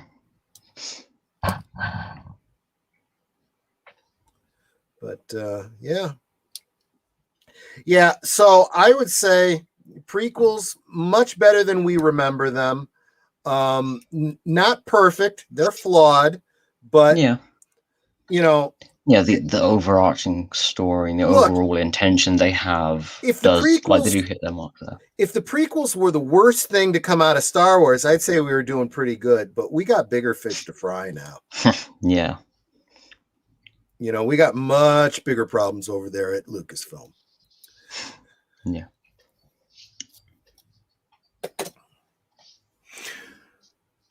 So does that about wrap it up? Yeah, just about. Although one thing I have just noticed that Melissa Harris has said that has reminded me of something. 2 actors from the Hammer Horror Universal Monster films have been in Star Wars. That's right. Peter Cushing in A New Hope, and then Christopher Lee in the prequels. And I'm pretty sure Christopher Lee, even in an interview, mentioned about the whole fact that both of them have been in Star Wars, but 2 different points in Star Wars. Yeah, exactly right. And I think Christopher Lee even talked about Peter Cushing a little more in his in the way that Peter Cushing saw his role in Star Wars and that sort of thing. I forgot which interview it was or when it was. It might have been after the prequels were made that he did this interview. I am dropping into the chat, since you've given me a wrench now, a link to the MeWe group for the fan strike back against the Disney Star Wars. Yeah. Those of you that most of you are probably already in that group anyway, but love it if you'd come over and join us, where we continue exactly these kinds of talks, mostly about what's going on with the sequels and Kathleen Kennedy and all that. But we really do need to take back our fandom. We really do. There's also another thing about the prequels that I've just remembered that I think most people kind of don't necessarily fully appreciate but are aware of, is the prequel trilogy itself expanded on the lore, Star Wars lore itself. It gave us an entirely new era to create stories in. Because after the prequel, well, while the prequel trilogy was coming out, Dark Horse and all other areas were expanding on the era that those films had given us. Mm-hmm. So you had Dark Horse were printing Clone Wars comics and comic adaptations of the movies, and then you had novelizations of the films, and then you had other novels that were set around the prequels but were kind of mentioned, like the Darth Plagueis novel. Sure. I don't know if that came out after the Phantom Menace or if it was after the prequel trilogy as a whole. I'm not sure when specifically that came out, but it is related to them. Because that novel takes place before the prequels. And unfortunately now, the way things are, and it kind of was this way even before the Disney buyout, the placement of books and so forth in continuity has always been a little bit up in the air, right? Because if they decide to do something in a movie with Darth Plagueis and it has nothing to do with the novel, we just ignore the novel and we go with whatever happens in the movie, right? I mean, that's pretty much how you look at all of canon in Star Trek, Star Wars, all of them. This can be your headcanon until it's not, right? Because Plagueis was mentioned, I think, once in Revenge of the Sith. Mm-hmm. That really well done scene at the Opera Tragedy House of scene. Darth Plagueis. Yes. Yeah. And Palpatine telling Anakin, he's fully aware that the details of that story will be interesting to Anakin. Right. I'm pretty sure he's fully aware of the details of that story, what the parts that Anakin will take notice of. Yeah. And it's definitely implied too that he was the apprentice and Plagueis was his master, although it's not said overtly. Yeah. So that's why I say, this idea of the novel, canonifying that. Not if they decide to do some old Republic story where with Darth Plagueis being way back there somewhere, you know. Yeah. And before we end the stream, one other thing about the prequels that everyone seems to have a problem with, that I don't know if it's people just misunderstanding the intention or if it's something else, but the addition of midichlorians. Yeah, I've definitely changed my opinion on that over time. I think it was unnecessary. Um, but I do get where he was going with that. It doesn't Yeah, fundamentally change the nature of the force. He's just giving a real world explanation for, how yeah, certain people access it, why some are more force sensitive than others. yeah. Actually, I don't, in retrospect, I don't think it hurts the narrative as much as I think we did at the time. Yeah, because I don't think it's explained like this in the film, but this is the way that I've come to understand the midichlorians, is that they're not the Force itself, Yeah. but rather they're a bridge between the Force and the person using the Force. I mean, honestly, and it's a pretty obvious correlation. Um, the mitochondria of the real world cells are not food itself. They break down food in your cells to give your cells energy, right? Yeah, It doesn't change the nature of the food you eat. It's the same kind of thing. And honestly, I kind of like the way that Favreau and Filoni dealt with it in the Mandalorian. They didn't even refer to midichlorians; they just said M count. His M count is really high. yeah, Okay, they're acknowledging it, but they're smoothing it out and dealing with it the yeah. way you have to as a good writer. You know. Well, that's a good point, Wolf 10. I wouldn't necessarily call Qui-Gon a Jedi atheist, but rather he's a true Jedi, and the Jedi Order he's in have fallen from that ideal. Yeah. Yeah, Because he's something of an idealist. Yeah, because he like follows the will of the Force rather Yeah. than what the Republic or the Senate say should happen. In fact, if you want to draw a Christian correlation, you could say he's a lot like Saul of Tarsus, who was a strict Jew until he had his own conversion story, and he's like, I think we really need to think about things a little bit differently, and it brought him into conflict with the other Christians of the day because he was coming at things from a different perspective. But a lot of truth in what Qui-Gon says. And I think his character is incredibly valuable because through him and through Anakin later, you do see a lot of the shortcomings of the Jedi as they have become. Corrupted, that's Palpatine's word. I think that's going a bit far, but they certainly have lost their way. And people like Qui-Gon and even the idealism in Anakin kind of speak to where they've lost their way. Yeah, yeah, and the fall of the Jedi in the prequels isn't Yeah. necessarily completely about a Sith coming in, manipulating events, and then destroying them, but that in conjunction with the fact that they have fundamentally lost part of what they are. I mean, you can argue the same is true. Again, history rhymes. You can look at the world around us and say, well, you could blame these organizations that are going and causing these protests. But the reality is they're just driving a wedge that already exists, Yeah, into a crack that already existed. yeah, because what was it? Okay, I've just completely forgotten what I was going to say there.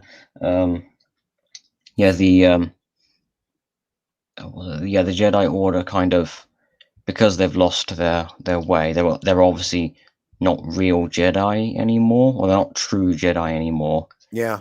They even kind of subtly imply this in Revenge of the Sith, where they mention about the fact that they're slowly losing their connection to the Force, but they don't want to tell the greater public about that. Yeah.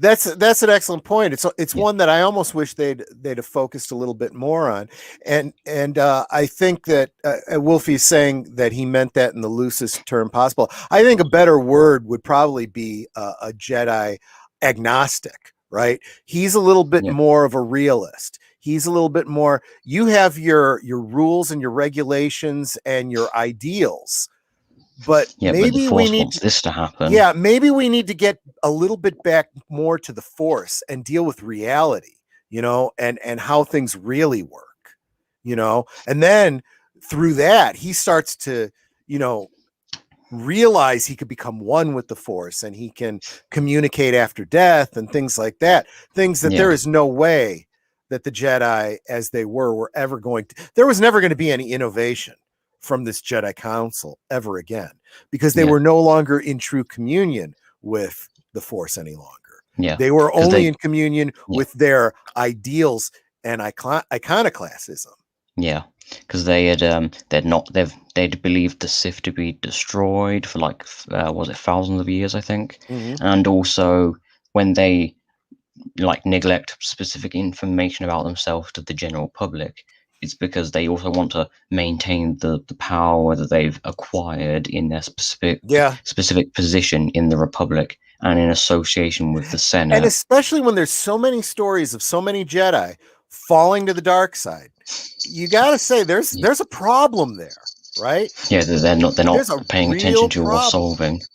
And but absolutely. And yeah, I think what it comes down to is um they're just like an agnostic may not subscribe to any one specific belief, but believes there's something, right? Yeah, And the only way to get to know that something is, through the rudimentary tools we have experience to us. We pray, we meditate, we explore the different holy texts, see what truths there might be in them, and just accept that maybe I won't ever know everything completely, but I can get closer to the core of reality, you know, yeah, with the tools that we have at our advantage.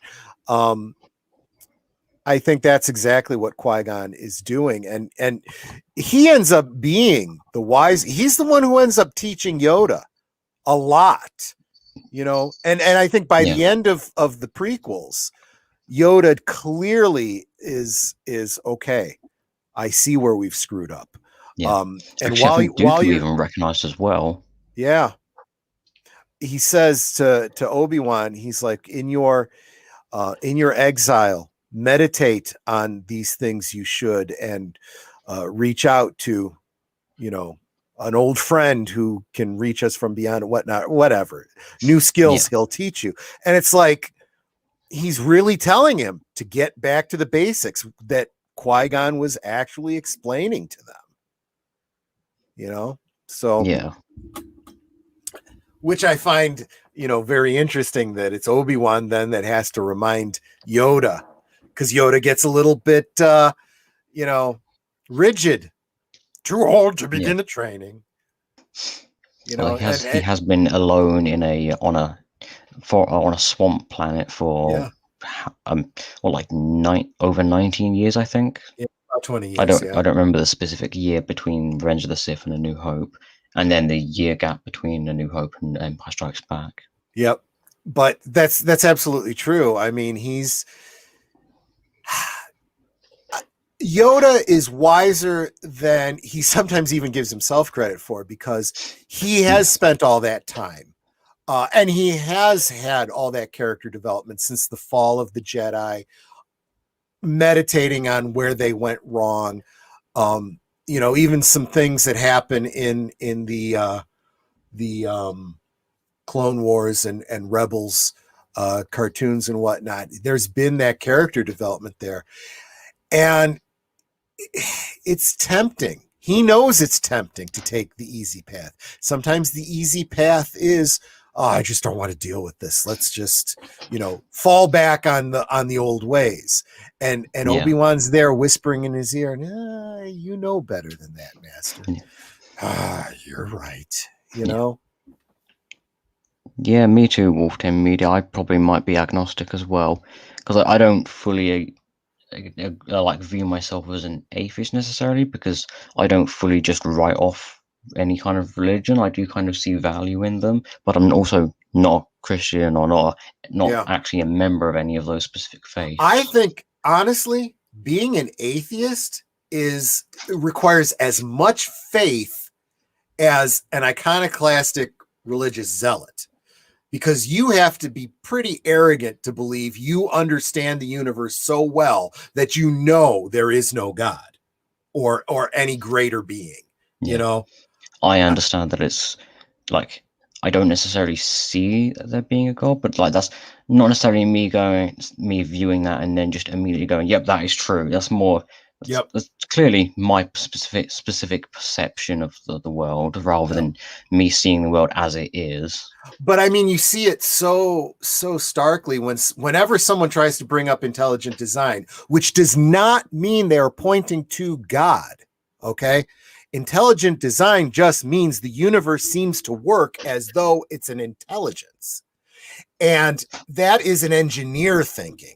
Okay, that is, you look at things like natural selection. Okay, and say that the mechanics of the universe tend to work the way an engineer works.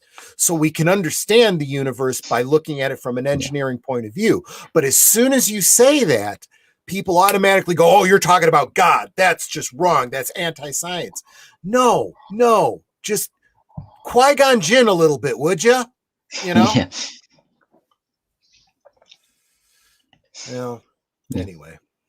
Well, on the topic of external Star Wars prequel media, Mm-hmm. I strongly recommend the PS2 Revenge of the Sith game that came out shortly before the movie came out, actually. And the game itself features the cutscenes for that game are made with various clips from the actual movie.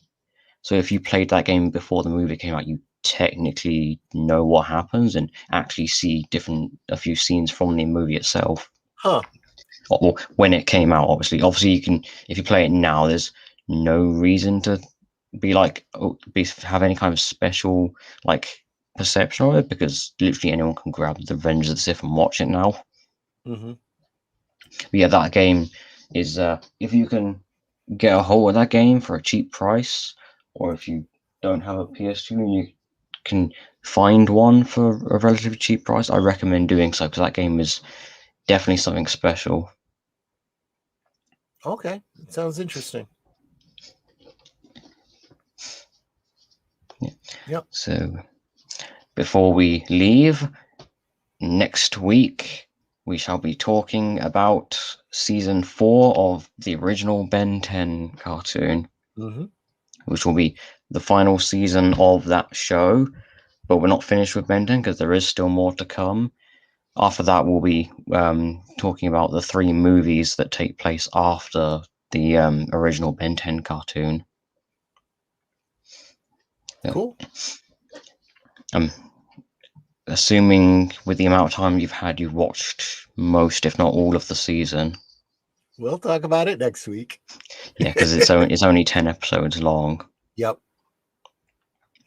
Although the which is the first movie, Secret of the Omnitrix, that movie came out in the middle of the season, so that movie is technically counted as a part of the season itself.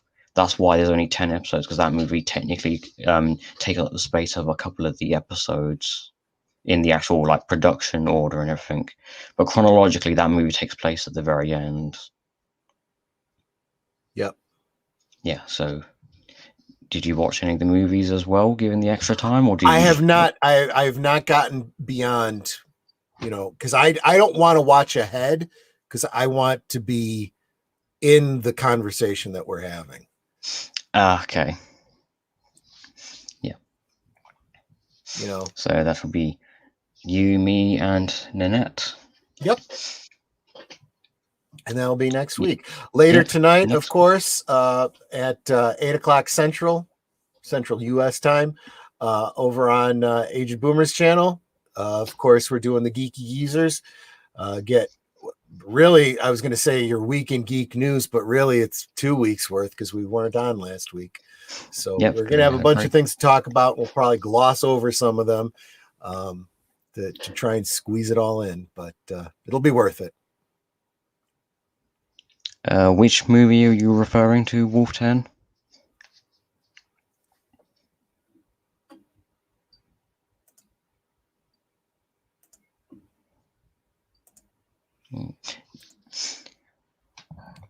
Matches, yeah. Yeah, let us know.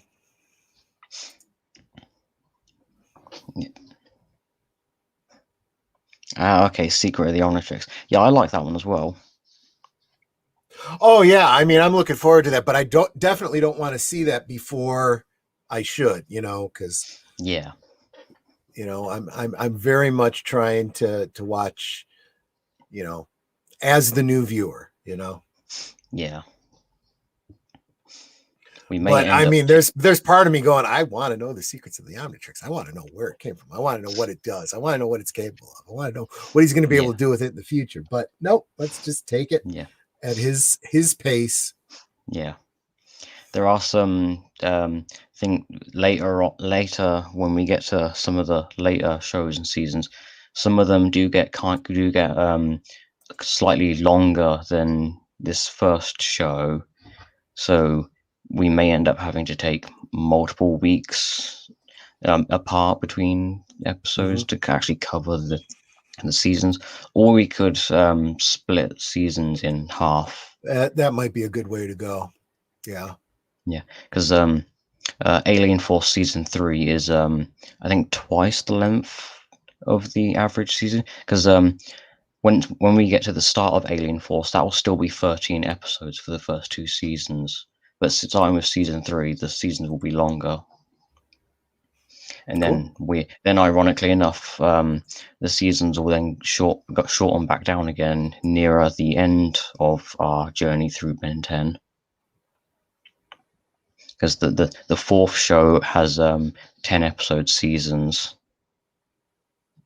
although that does have 8 seasons. So I'll save all of the later external stuff for when we get to it. Sounds good.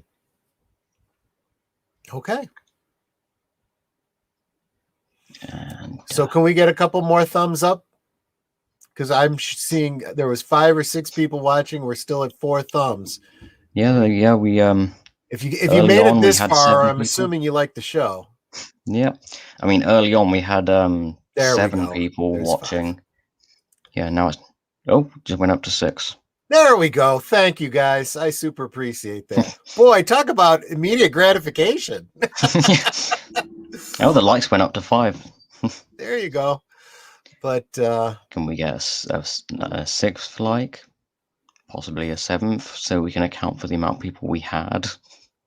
Well, maybe we'll catch some more on the rewatch later. Yeah, I'm sure there'll be more views and more likes thanks so much, guys. Is finished. It's encouraging to us. Me getting up early on a Sunday morning to talk with you guys.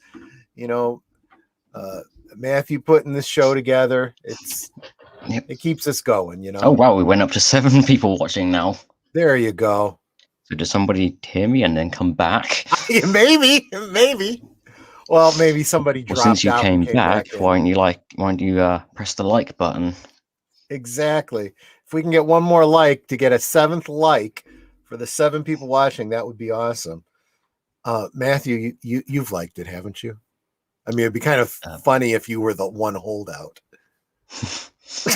I mean, I haven't pressed the like button because that's more to do with the fact that I don't exactly feel good about self gratification. Oh, go ahead. Everybody else does it. If you don't like it, you can't expect anyone else to. Go ahead and hit the like. That's your 7th. You're the holdout.